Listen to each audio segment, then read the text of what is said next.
Hello, this is Ross Bliley from the podcast Pigskin Tales. This podcast is sponsored by Sterling Soap Company. With products sold throughout 41 locations around the globe, Sterling Soap Company has a unique assortment of products to choose from for your loved one for the holidays. Handmade artisan soaps created by Roderick and Amanda Lovin since 2012, these products are affordable and provide great value. Act now and save on your shipping costs. If you purchase $75 or more, your shipping cost is free in the United States. Shop now online at sterlingsoap.com.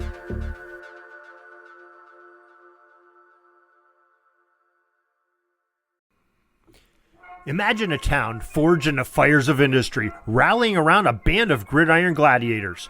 The Pottsville Maroons weren't just a football team, they were the embodiment of a community's grit, determination, and soaring aspirations.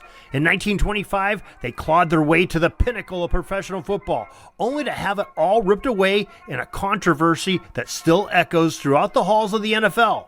A new book is out that tells the complete story of the Pottsville Maroons. It's titled Marooned: The Rise, the Fall, and the Redemption of the NFL's Pottsville Maroons. Maroon plunges you into the heart of this captivating saga with the roar of the crowd where it mingles with the clang of the coal mines.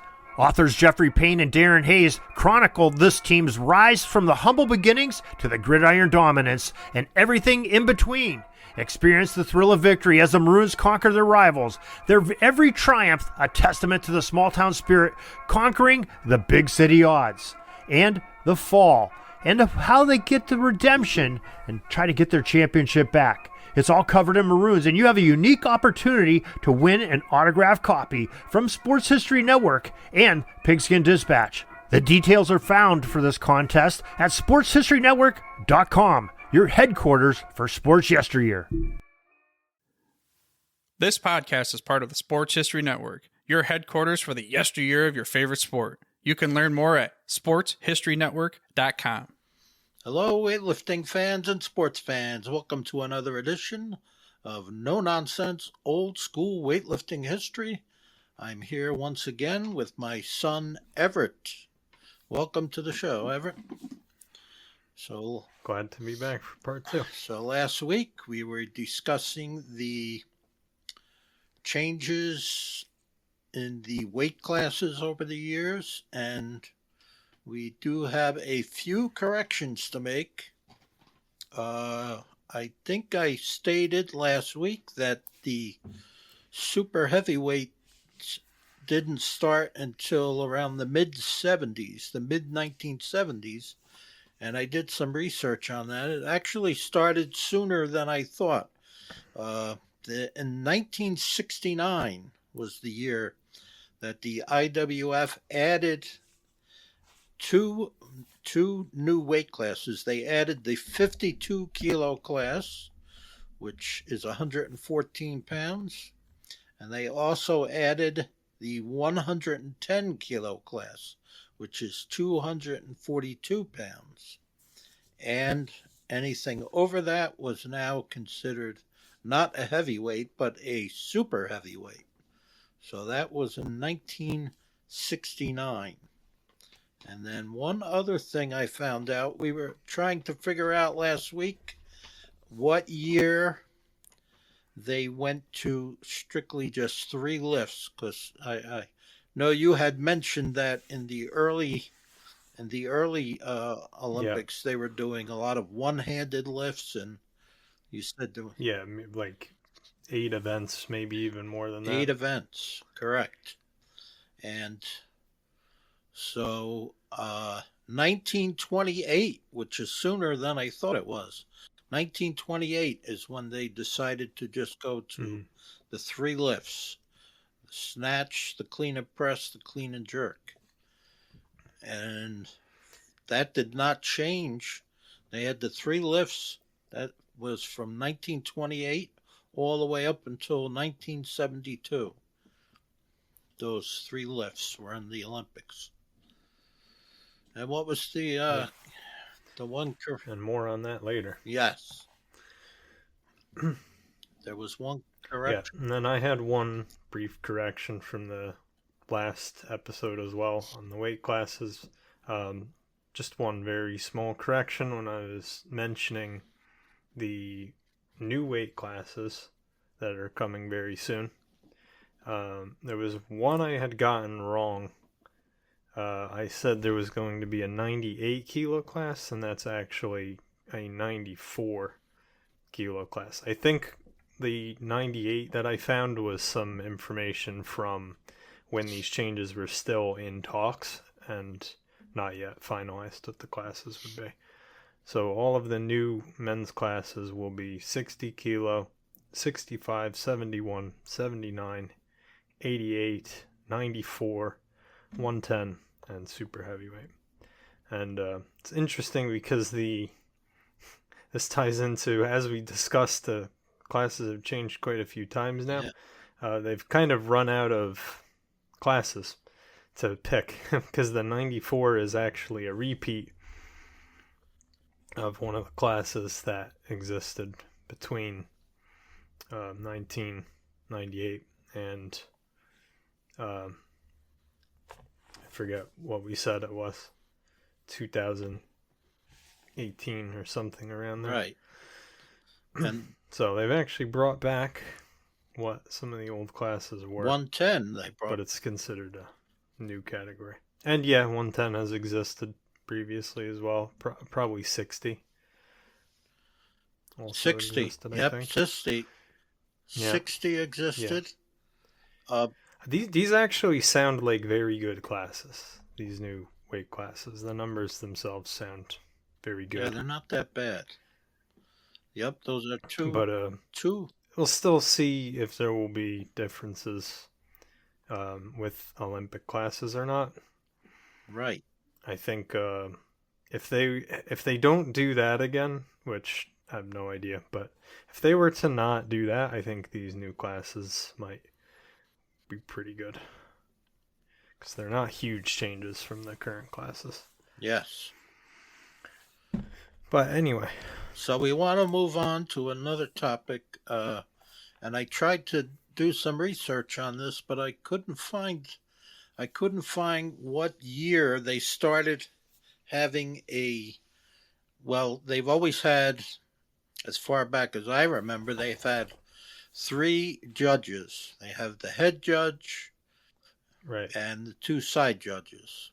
And this is our first topic for the day, correct? The differences, the history and the differences to now in judging. Right. There's been 3 judges for as long as I can remember. I don't know. I wasn't able to find out what year they started to have a jury that could overturn what the judges ruled the lift as good or bad. It's definitely quite a recent change. I think this is another one of those things that was around 2018 because I know they had it in the 2020 Olympics and it didn't exist for much before that, I don't think. So it is a very recent development. Okay, so probably only in the last 7 or 8 years. Yeah, 10 years tops. I don't even think that. No, definitely not even 10. Not even actually. 10 years. And it's very recent development. And it seems like most people do not like it. No. And we're discussing this because we are going to get around to talking about the press out rule. That's right. But there is a little bit of prerequisite to getting into that discussion. And the judging is part of that because the judges determine whether this rule has been violated or not. Right. And the 3 judges, actually it's the same in powerlifting. They also have 3 judges. And the reason there's 3 judges is because it has to be two of them have to say it was a good lift, or 2 of them have to say it was a bad lift. So that's the reason it's the number. It has to be an odd number, obviously, because if 1 and 5 would be excessive. Well, so I read that someone did suggest get rid of the jury and have 5 judges. Right. Have 5 judges. Right. if you want to have a jury, then I don't know. I don't think it was a bad That suggestion. would probably be a more sane medium than what we have Yeah. now, but I think it's still It's still excessive. quite excessive. It is excessive, but if you do, it's not bad if you get rid of the jury. I'd rather see 5 judges than to have a jury. It's a better solution than Yeah, that. much better.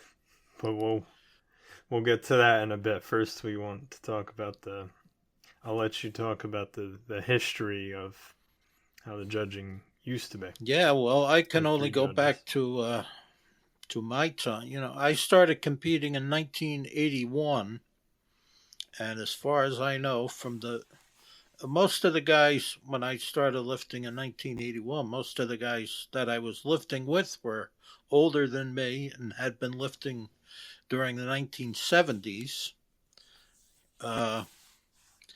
And the judges, even for, my the local meets that I competed in, and even international competition, the judges were pretty much always the same guys. We had Rudy Sablow, we had Adam Swears, I think Dennis Reno Dennis Reno did a lot of judging. I'm probably missing a few names there, but those are 3 of the big names.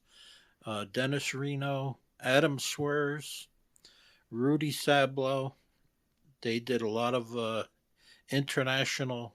Oh, Frank Bates. How could I forget about Frank Bates? Yeah. I knew there was one Yeah. in there. We were both slipping our mind. Frank Bates was always, he was a head judge in many international competitions.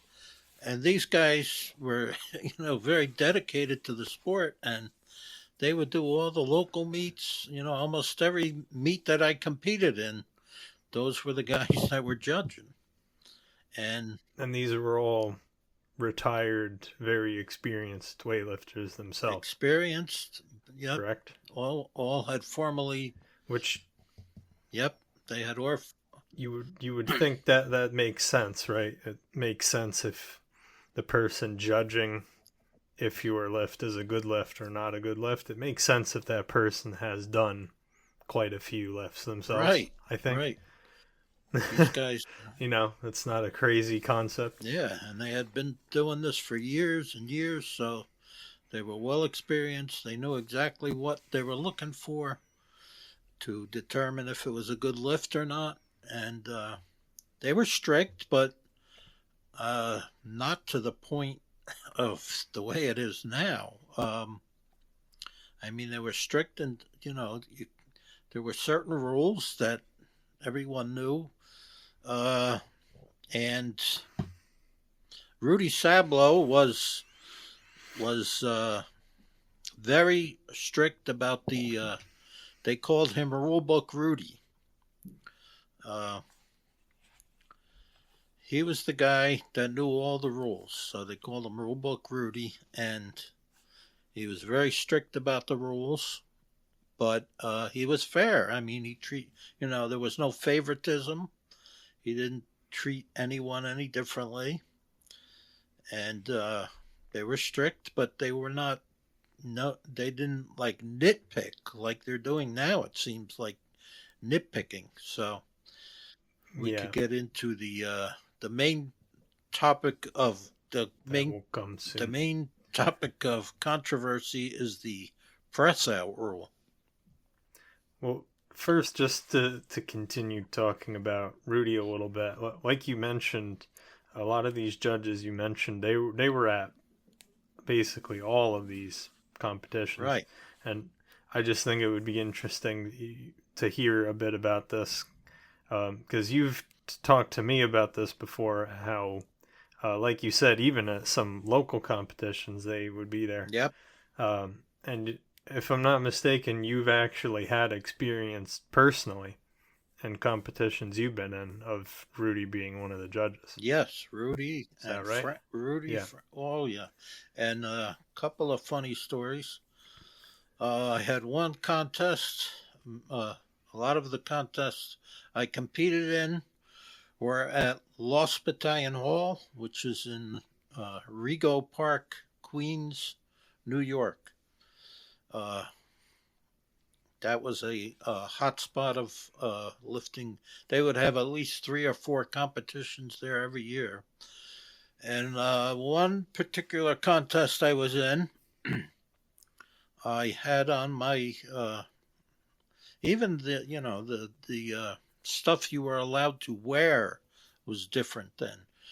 You were allowed to wear knee sleeves, but most of us just had the not like the knee sleeves they wear today. They were just like elastic. You just pull them up over your calf and pull them onto your knees. They weren't anything special. And then a lot of us would wear our socks. We would try to wear, what do they call them? Tube socks, like that would come over your shins.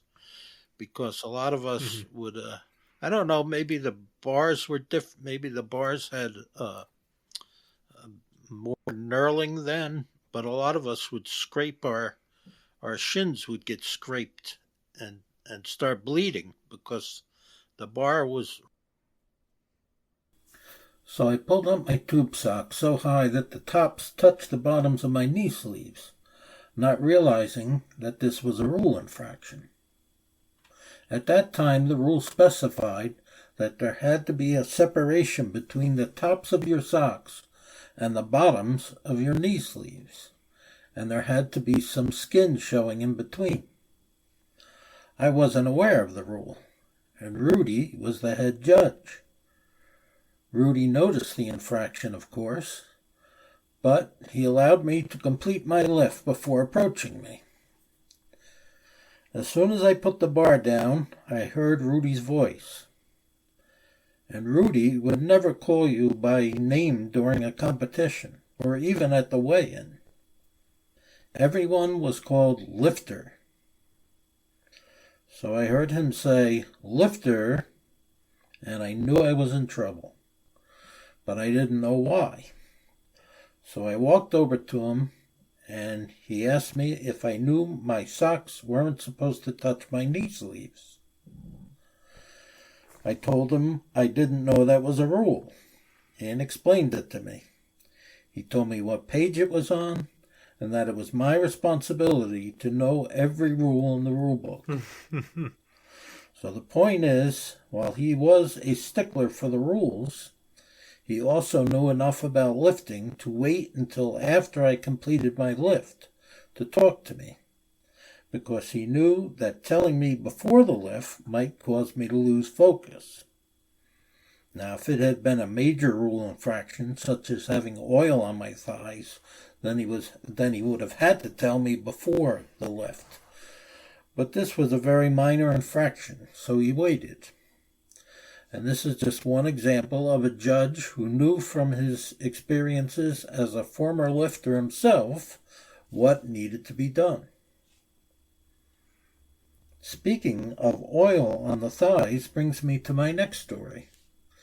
We went to Allentown, Pennsylvania in 1983 to watch the Record Breakers competition. Bulgaria and the Soviet Union brought some of their top lifters. Leonid Taranenko of the Soviet Union was lifting in the 110 kilo class at that time. He walks onto the platform to take his opening attempt, and the head judge is Frank Bates.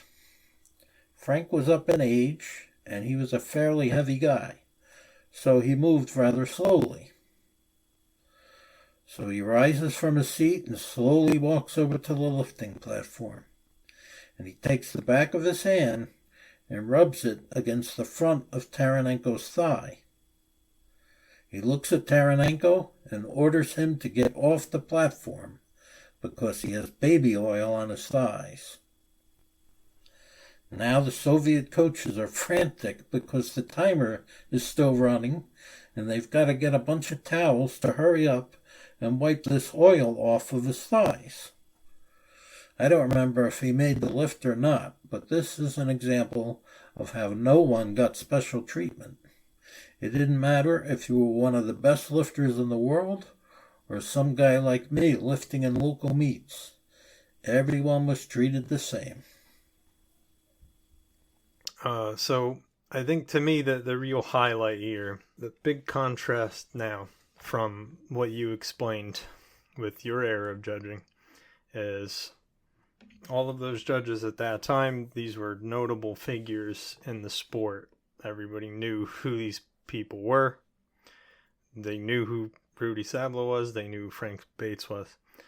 Now the big contrast you have from that era is the judges now, it's certainly not the same judges at every competition as it was in that time. It's different judges at every single competition for the most part. I mean, I assume there has to be some repeats, but these are not really like notable figures in the sport. These are just some IWF officials that nobody in particular knows exactly who they are. They, of course, know the rule book. It's not like they're just random people. You know, they are people within the IWF. They know what the rules are. But I think it's an important difference. I think it's of note that in your time people knew who these judges were. You know, and now I could watch a host of different competitions. I could see dozens of different judges, and I couldn't tell you a single one of their names. And I think that's a much worse look than what you had in your time. And that's why I brought up before, I think the most important thing about having who the judges are being consistent across the board, that gives really consistent judging results. And here you're having different judges at every competition. This often leads to very inconsistent calls in the judging, because, you know, if it's all different people, they might have slightly different interpretations on a rule, or you know, one could be more strict about the rule than the other. One could understand this rule more poorly than another does. And all of this is leading us here to talking about the press out rule, because press out rule, it's one of the most subjective rules. Like a couple of examples you gave earlier, they're very objective rules. Like you were talking about the socks touching the knee sleeves, there needing to be some skin showing between those. Like that's a very cut and dry, that's an objective rule. It's being followed or it's not. The press out rule is written in such a way where it's not really objective. It leaves a little bit of room for interpretation, and the experience of a judge also plays a lot into this. And again, all the judges of your era, these were known to be experienced weightlifters themselves. Now, if I don't even know who these judges are judging these competitions today, that also means I have no idea I don't even know if this person has ever been a weightlifter. There's someone within the IWF, I know that, but if I don't know who this person is, I don't even know if these judges have any real experience performing the snatch and the clean and jerk. And I think that's a really bad situation, you know? I think for these athletes coming out to perform and compete, I think it is a huge disservice to them that they don't even know for sure that this person judging, if they've made a good snatch or a good clean and jerk, they don't know if that person's ever even performed a snatch or a clean and jerk. And I think that's a big deal. Like, it's one thing to have read the rule book and know what the rules are, but it's a whole nother thing to have been there and done that and walked the walk as a weightlifter and trained and competed for many years there's certain things you gain from that you can't understand just from knowing what the rules are. And the press out rule is one of these. Again, it's very subjective, but it requires a little bit of common sense to judge it. And like we were mentioning before, it's gotten extremely strict now. So just to clarify kind of what the press out rule is for everybody that's not extremely familiar with it, press out rule, it applies to the overhead position. So once the barbell is lifted overhead, so this applies to the snatch and it applies to the jerk portion of the clean and jerk.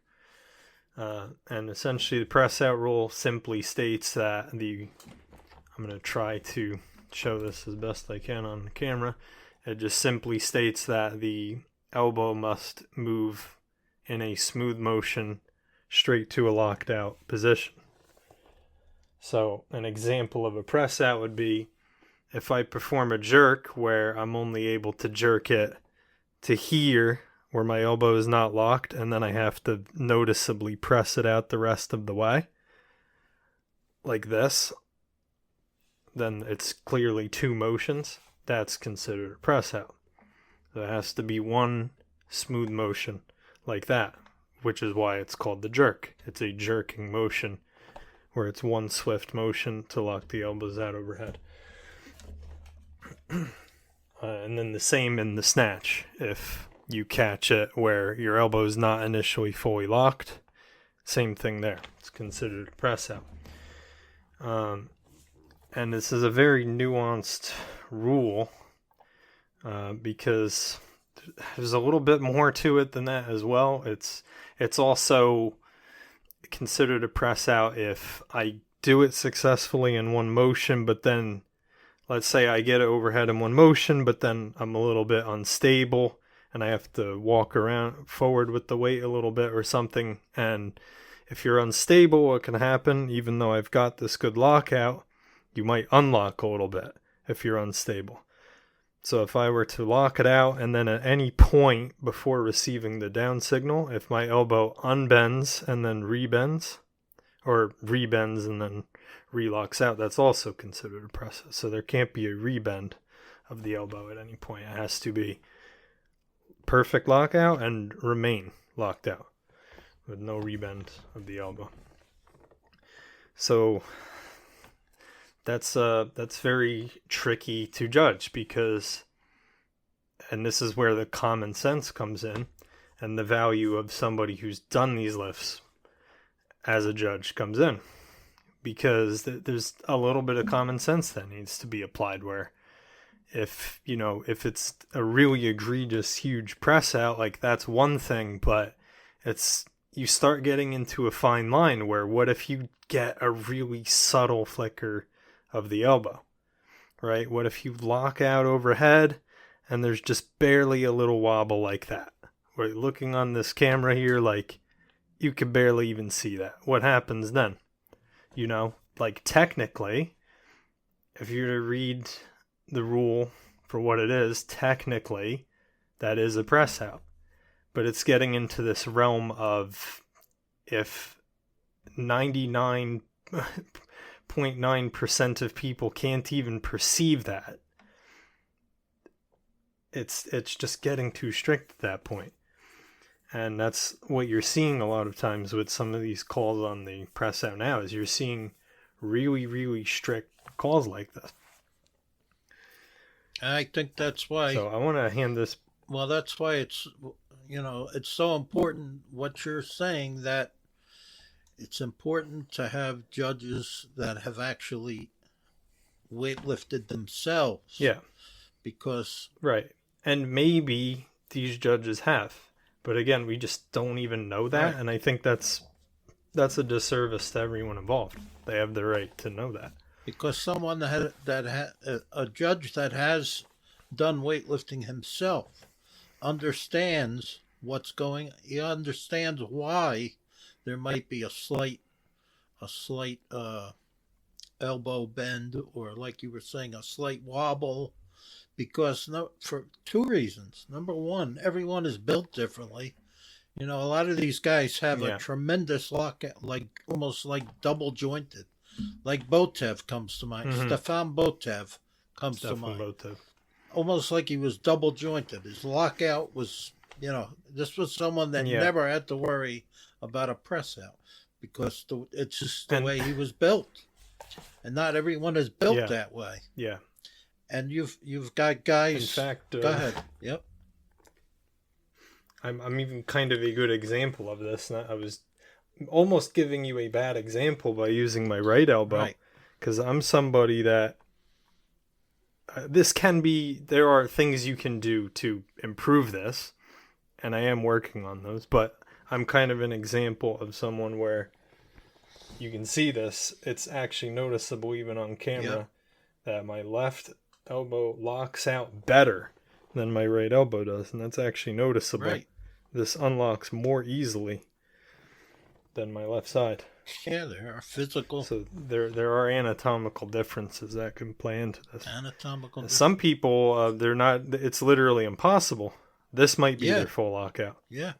Now there are allowances for this if the judges are made aware beforehand that is someone's full lockout and it's not possible for them to lock out further.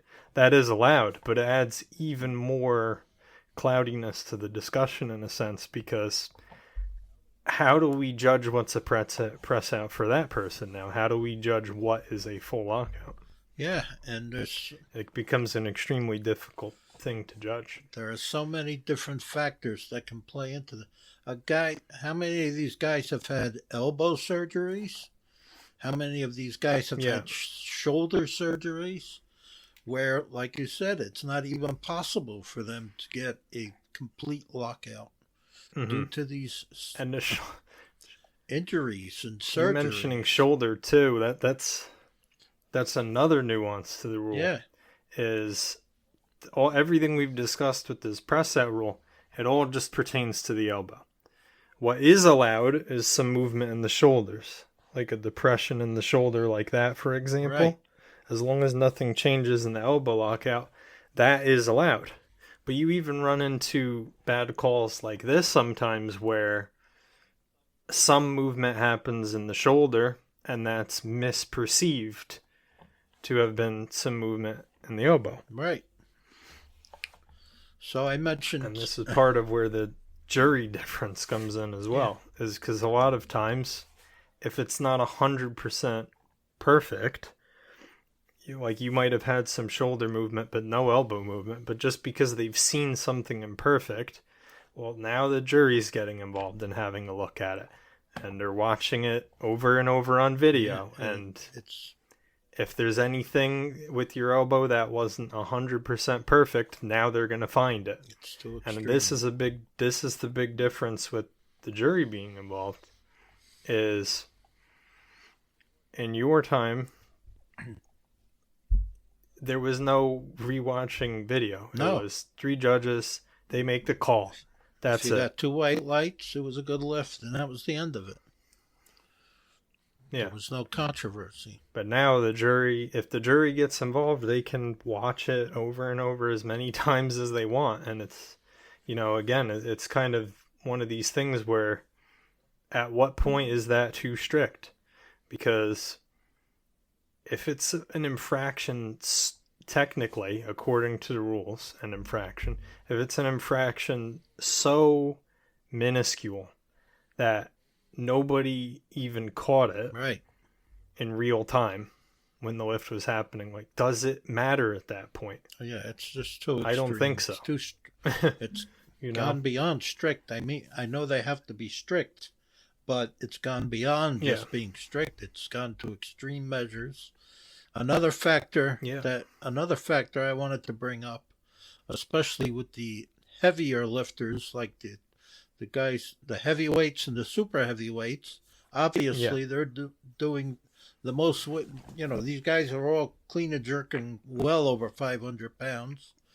Most of them are snatching 200 kilos, 440 pounds, especially in the clean and jerk. Now you got guys that are clean jerking 550 and beyond.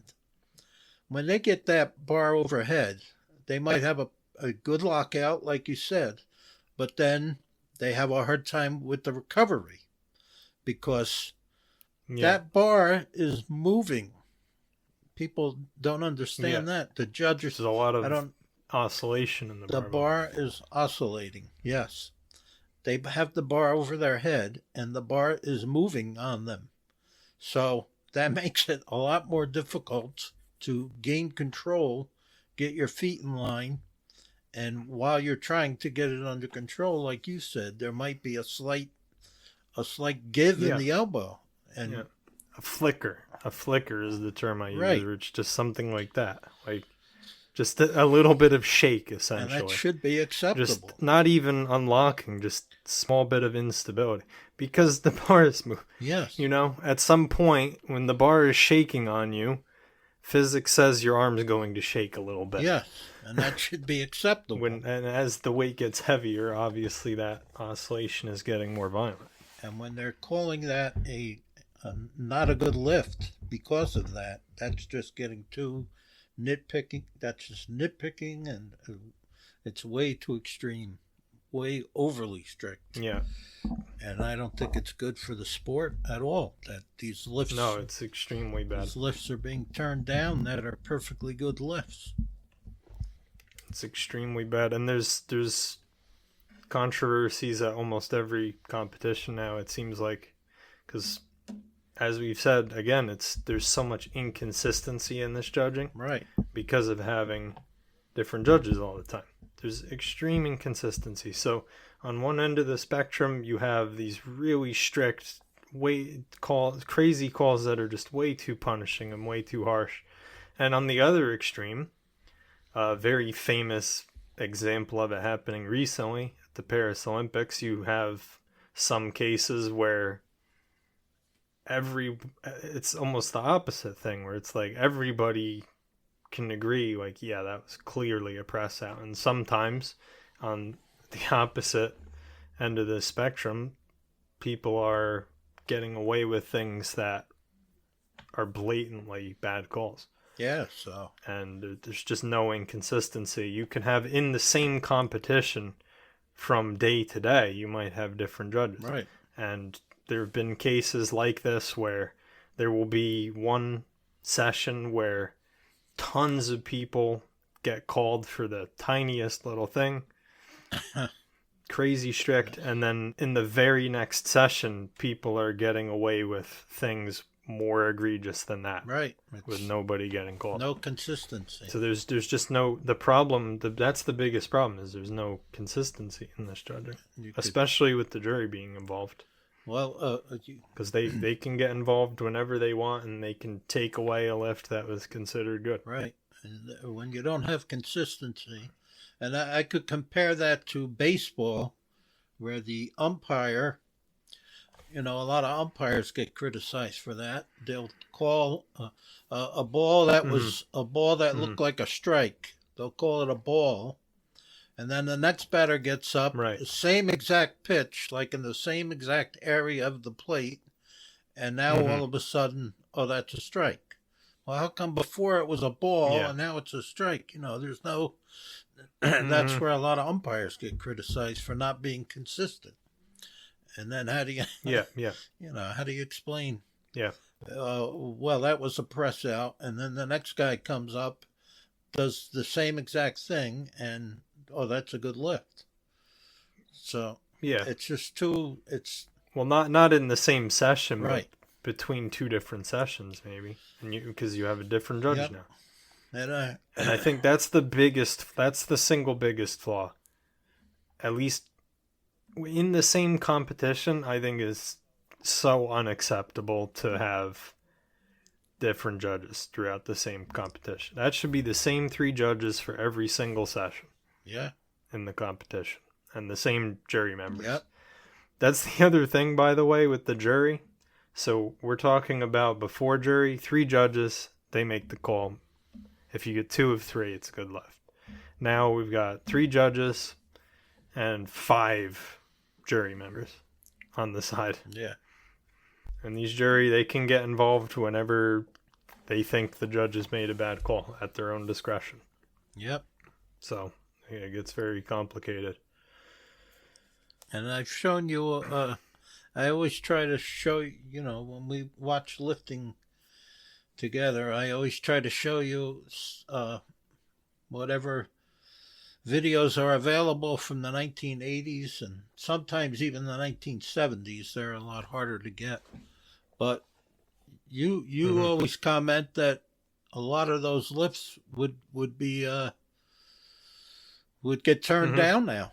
A lot of those lifts from yeah, and I comment that not to say that those weren't good lifts. I comment that to say that it would be ridiculous for them to get turned down.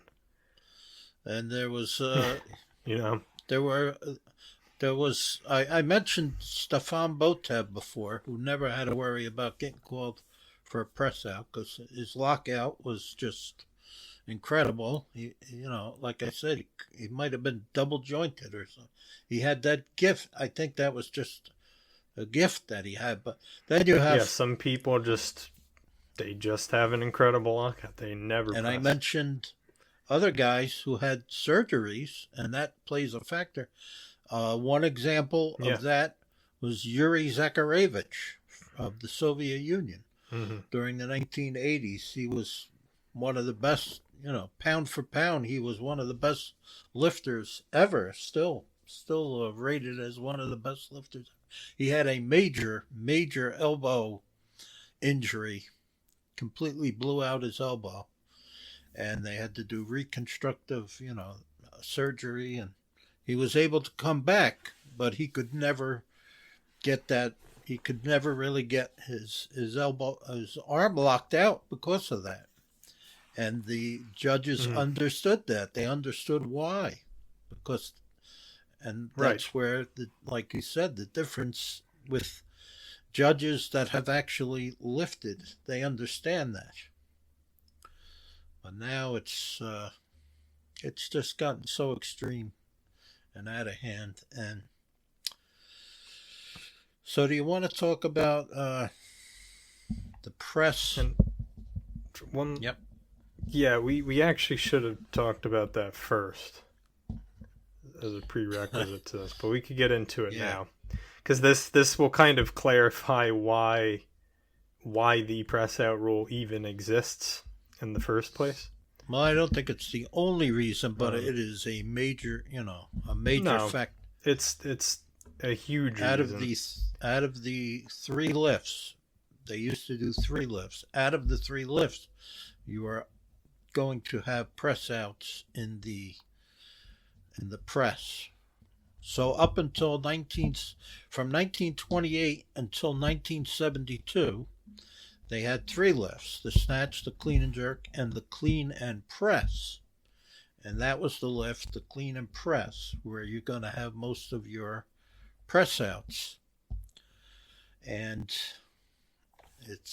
that was the point of that lift, where unlike in the jerk, where it's meant to be one motion, this is the opposite, where the lower body is not meant to be used, and it's just meant to be a strict test of pressing strength, just pressing the bar overhead. Right. So that's the main purpose of the press out rule. It was to distinguish the jerk from the press. Right. And the press out is where most press outs were called in the press, because, like you said, if you got your elbow up, if you had the weight halfway up, and then pressed it out from there. So the press was eliminated after the 1972 Olympics. And it wasn't just because of press outs, it was because they were using a leg kick too.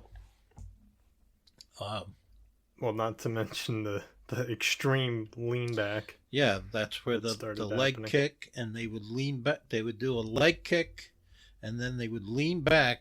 It was almost becoming like a standing bench press. They were leaning back so far that it almost became like a standing bench press. And it just got to the point where it became so hard to judge. And also guys were destroying their backs. You know, a lot of lower back injuries because of this new technique they were using where they would do a leg kick and then lean back. There was a lot of lower back injuries.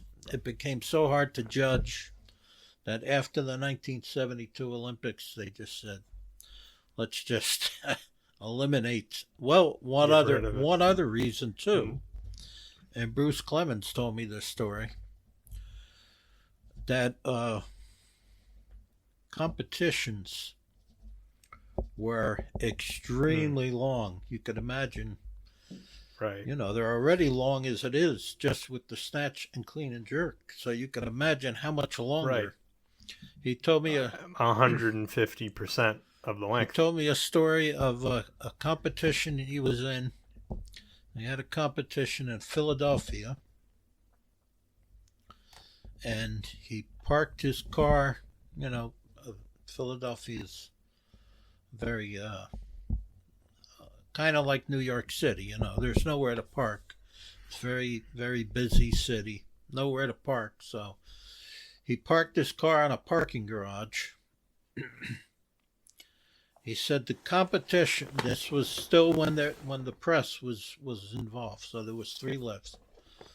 He said the competition did not end until 2 o'clock in the morning. 2 o'clock in the morning. That's insane to think about. It's insane to think that guys were lifting weights at 2 o'clock in the morning. Yeah. And so the contest finally ended, mercifully, at 2 o'clock in the morning. He went to the parking garage to get his car, and it was locked up. I don't know. I don't remember how he got his. I think he had to call somebody. You know, he had to make a phone call. Yeah. But he literally couldn't even get his car because his car was locked up in the garage. Yeah, it's crazy to think about. So it was a good decision to eliminate the press. Yeah. But for some people that were good, people that out of the 3 lifts, their best lift was the clean and press.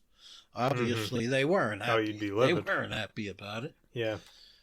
I mean, to my understanding, from what I've heard of that era, is that it was most people's favorite lift of the 3. I don't know if it was most people's favorite, but the guys that were good at it, of course. A lot of people. And this is actually part of the history of powerlifting as well, is because that change really skyrocketed the popularity of powerlifting. That's right. Because those same guys that were great at the clean and press, then that was their favorite lift. They were like, well, I don't really like this anymore if that's gone.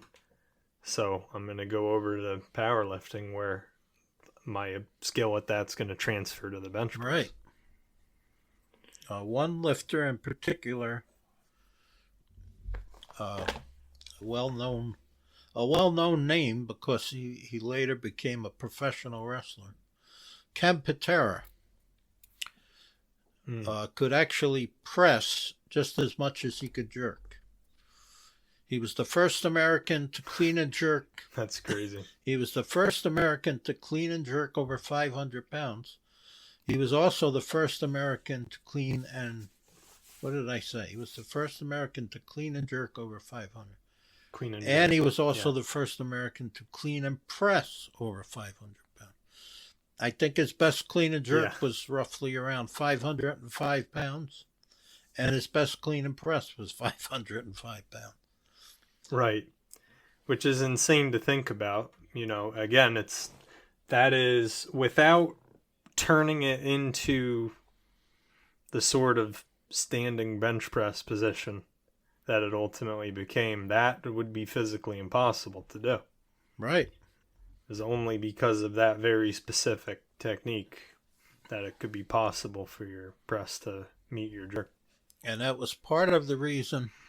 I mean, he probably would have retired, and he retired after the 1972 Olympics. And part of the reason, not the main reason, but part of the reason was the elimination of the press. Obviously the other reason was he had to make a living.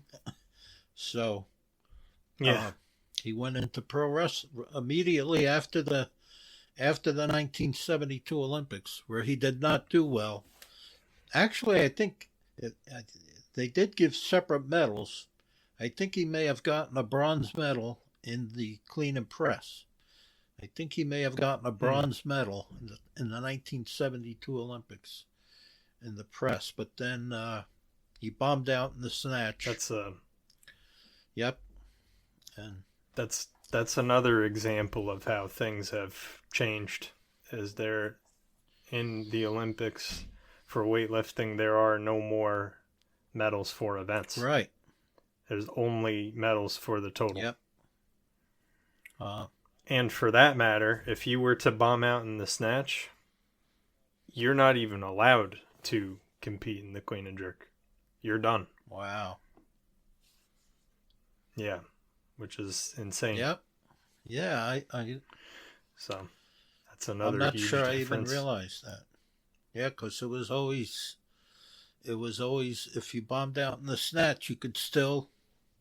You weren't going to get a total, obviously. Right. But you could still. Get a medal. Try to get a medal for just in the clean and jerk. No more. But I'm not sure that rule. I think that's only for international competitions, right? I'm not sure that rule applies to that for the Olympics specifically. Right. Probably just for the Olympics. Probably the World Championships too. Any other competition, there are still individual medals for the separate events. Oh, okay. So the World Championships, if you bombed out in the snatch, you could. If you bombed in the snatch, you can still clean and jerk and win a medal in the clean and jerk. I'm just saying specifically in the Olympics, that's no longer the case. Right. Which kind of ties into everything we talked about in the first episode of just weightlifting really being cut down over the years. Right. But to try to backpedal a little bit, though, the great irony to me about the removal of the clean and press is, as we said, the main reason for its removal was it was difficult to judge. Very difficult. And this is kind of bringing us back to square one. Yep. Where I was talking about rules that are difficult to be objective about. Right. And it's the great irony of this to me is it was removed because it was difficult to judge it objectively. And now we've come full circle back to the point where the press out rule is being looked at so stringently that it's become the same situation of being not to that extent, I wouldn't say, but a similar situation of being very difficult to judge. Yeah, well, I think they've made it difficult to judge. Right. The press, I could understand, it was difficult to judge because guys were cheating. They were doing the leg kick. Yeah. And they were leaning back and guys were cheating. So it was difficult. It's kind of, and it's one of those things where it just slowly kept moving in one direction because I imagine at first you probably easily got called for cheating, but again, it's like if it's a slight little thing, at what point do you consider that an infraction? And then if that slight little thing becomes acceptable, how long, it kind of becomes a snowball effect. And everyone starts doing it. Well, now we can start doing it a little bit more and maybe we'll get away with that. And next thing you know, it's no longer what you would consider a strict press.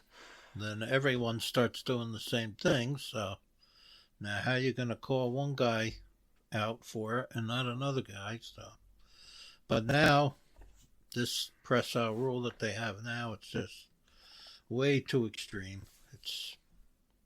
Yeah. It's gone overboard. And it's the trouble with it is now, if we want to correct it, they have to backpedal. Yeah. And basically become less strict. And that's very awkward to do. I think the biggest problem, the level of strictness that we see sometimes is definitely not a good thing. It's very bad. But I think the single biggest problem is just, as we mentioned, the inconsistency in the judging.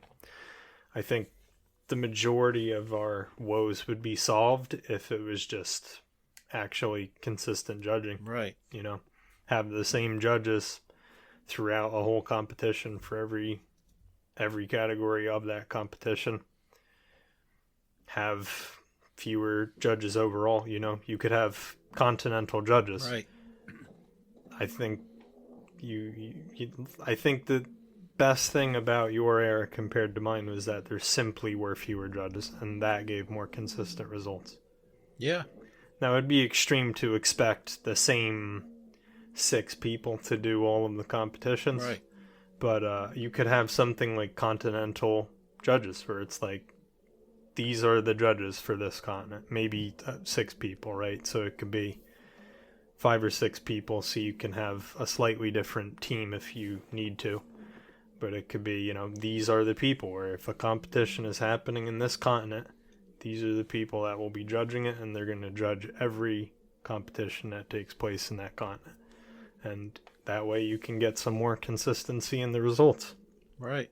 And then, you know, even if it's going to continue to be strict, at least then everyone knows what to expect.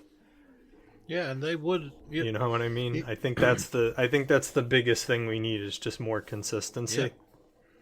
And I think what would help with that too is, personally, I think, get rid of the jury. It was never needed before, and I don't know why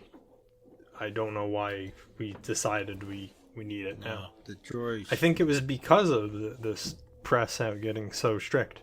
I think that's why it was introduced, but it's kind of just made the problem even more complicated. Yeah, I think the jury has to go.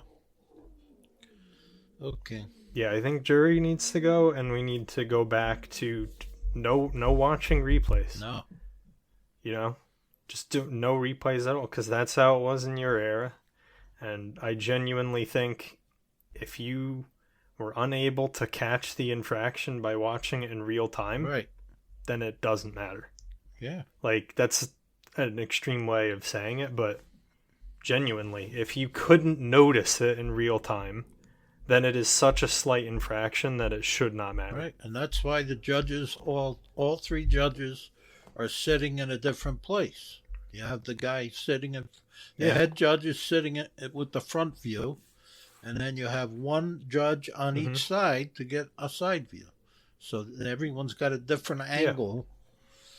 Exactly. And even, you know. So what usually... Yeah. Yeah, the whole purpose of that is usually if there is a press out on, you know... So let's say you press out on your right elbow. The judge that's sat on that side of you, they're going to see that. The judge on the other side probably won't see it, but the center judge will also see it. So you will get 2 red lights. Again, this is the whole purpose of 3 judges. With those angles, we ensure that an infraction will be caught by 2 out of the 3. Exactly. And if you can't notice that in real time, then it's so minor it shouldn't matter. And they would, you know, back in my day, they would rotate judges. If it was a long competition, you know, even the local contest. Yeah. The contest I competed in. Yeah. If there were a lot of lifters, you couldn't expect the judges to sit there for 6 hours straight, you know. So they would rotate. Right. But the next judge. Yeah, but it was all people. It was a pool of the same people. And it was all people that had prior lifting experience, that had lifted, that had been weightlifters. I was called a few after I stopped competing, and I would go once in a while to watch a competition. There was a few times where I was called to be a judge, and I had no, you know, I had no written I had no written credentials to Right. but they knew that he's a former lifter. He knows what to look for. Right. So if it was just a local meet, that wouldn't apply for a national competition or anything like that. But at a local meet, they would just they would basically look around and say, hey, at a local meet, that's good this enough, guy lifted. honestly. He knows what to look for. Yeah. So, and again, I think this experience is so important too, because you understand context then. Like we talked about before, things get very different once it's a super heavy male that's clean and jerking 250 kilos and there's loads of oscillation on the bar. You need to know the context, because the way that a clean and jerk is executed for a super heavy male, and then to go on the opposite end of the spectrum, the way a clean and jerk is executed for a 50 kilo female, there are very different attributes happening in those clean and jerks. So they have to be treated and judged a little bit differently. They have to be. And only someone with experience can understand that nuance. Right. And a guy with long arms like Lasha, right? Yeah. What is he, like 6'5"? Yeah. He's 6 foot. Lasha Talakadze. He's at least 6'5", maybe taller than that. So obviously he's going to have long leg, he's obviously going to have long arms. That makes it more difficult to lock out. And he's a great example, because he currently holds the world record in the clean and jerk at 267 kilos. The only person you mentioned earlier, Leonid Taranenko, Lasha is the only person to ever clean and jerk more than Leonid Taranenko in the competition. Yep. And that lift of 267 was given, this is one rare example of the jury doing something good, which does happen on occasion, to be fair. That lift was actually given red lights by the judges. I think it was 2 reds and 1 white. I think it was at least 2 reds, obviously, and the jury actually overturned that, because this is kind of an example of this rule just being too complicated, or being made too complicated. Because if you watch that lift, right, and really, again, only if you watch it in slow motion will you even notice this, and probably only the most astute weightlifting fans will even notice why it is they gave him an infraction. There was no press out on this lift, but what happened was the lockout was, I can't even really demonstrate it. You would just have to watch the lift to know what I'm talking about, but the lockout was sort of slow. Yeah. If you know what I mean. And right. Again, that's part of really long arms. There's just a very long way for him to go before that elbow locks out. So the elbows weren't quite locked out yet. Right. By the time that he, like there was kind of a moment where like it was still going. Still going up. But like it never stopped though. Right. It looks like it's kind of slow to get there, but it had a long way to go. And if you watch this lift, you'll kind of see what I mean. And fortunately, the jury acknowledged that and overturned it to him. But it's just it's a perfect example of what we're talking about. This is a world record clean and jerk. That is the heaviest clean and jerk that has ever been performed by anyone in a competition, and it was nearly given red lights because of some absurd press out call when it was not a press out objectively. If it's clearly a press out, you got to call it. But to be nitpicking the way they are, and the slightest little movement, it gets turned down. It's just ridiculous. Oh, and I still stand by my opinion that the jury should go. Like, that's an example where the jury did something really good. But you wouldn't need that if the judges were more competent. You know?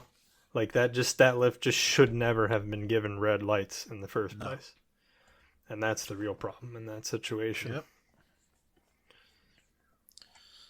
All right. I think we've talked ourselves out. I think we covered the topic. We knew that would be a lengthy subject.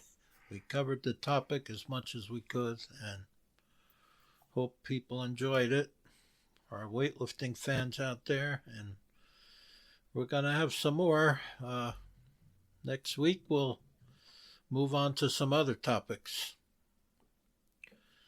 Okay, Everett, thank you. Yeah, I think we have a few other physical differences between then and now. Oh, there's quite a few differences, and we'll try to go through as many as we can. And we'll be back again next week, hopefully. Right. Thanks for joining us, Everett. And we hope everyone enjoyed it. Join us again next week. Thank you, and God bless. This podcast is part of the Sports History Network, your headquarters for the yesteryear of your favorite sport. You can learn more at sportshistorynetwork.com. The heel gets the heat. The babyface gets the cheers. But the jobber gets, well, the job done. And speaking of jobbers, Barry Horowitz wasn't there to win titles. He was there to build them. By selling every move, every storyline, and every new star that stepped into the ring. He was the secret sauce. And now, he's the headline in his new book titled Wrestling is My Gimmick, My Life on the Wrong Side of the Three Count. This memoir is a deep dive into wrestling's most underrated position and the man who made it an art form. Whether you're a fan of wrestling, a fan of sports history, or just love a great story, this book is for you. Again, that's Wrestling is My Gimmick by Barry Horowitz. Grab your copy today before the count strikes 3.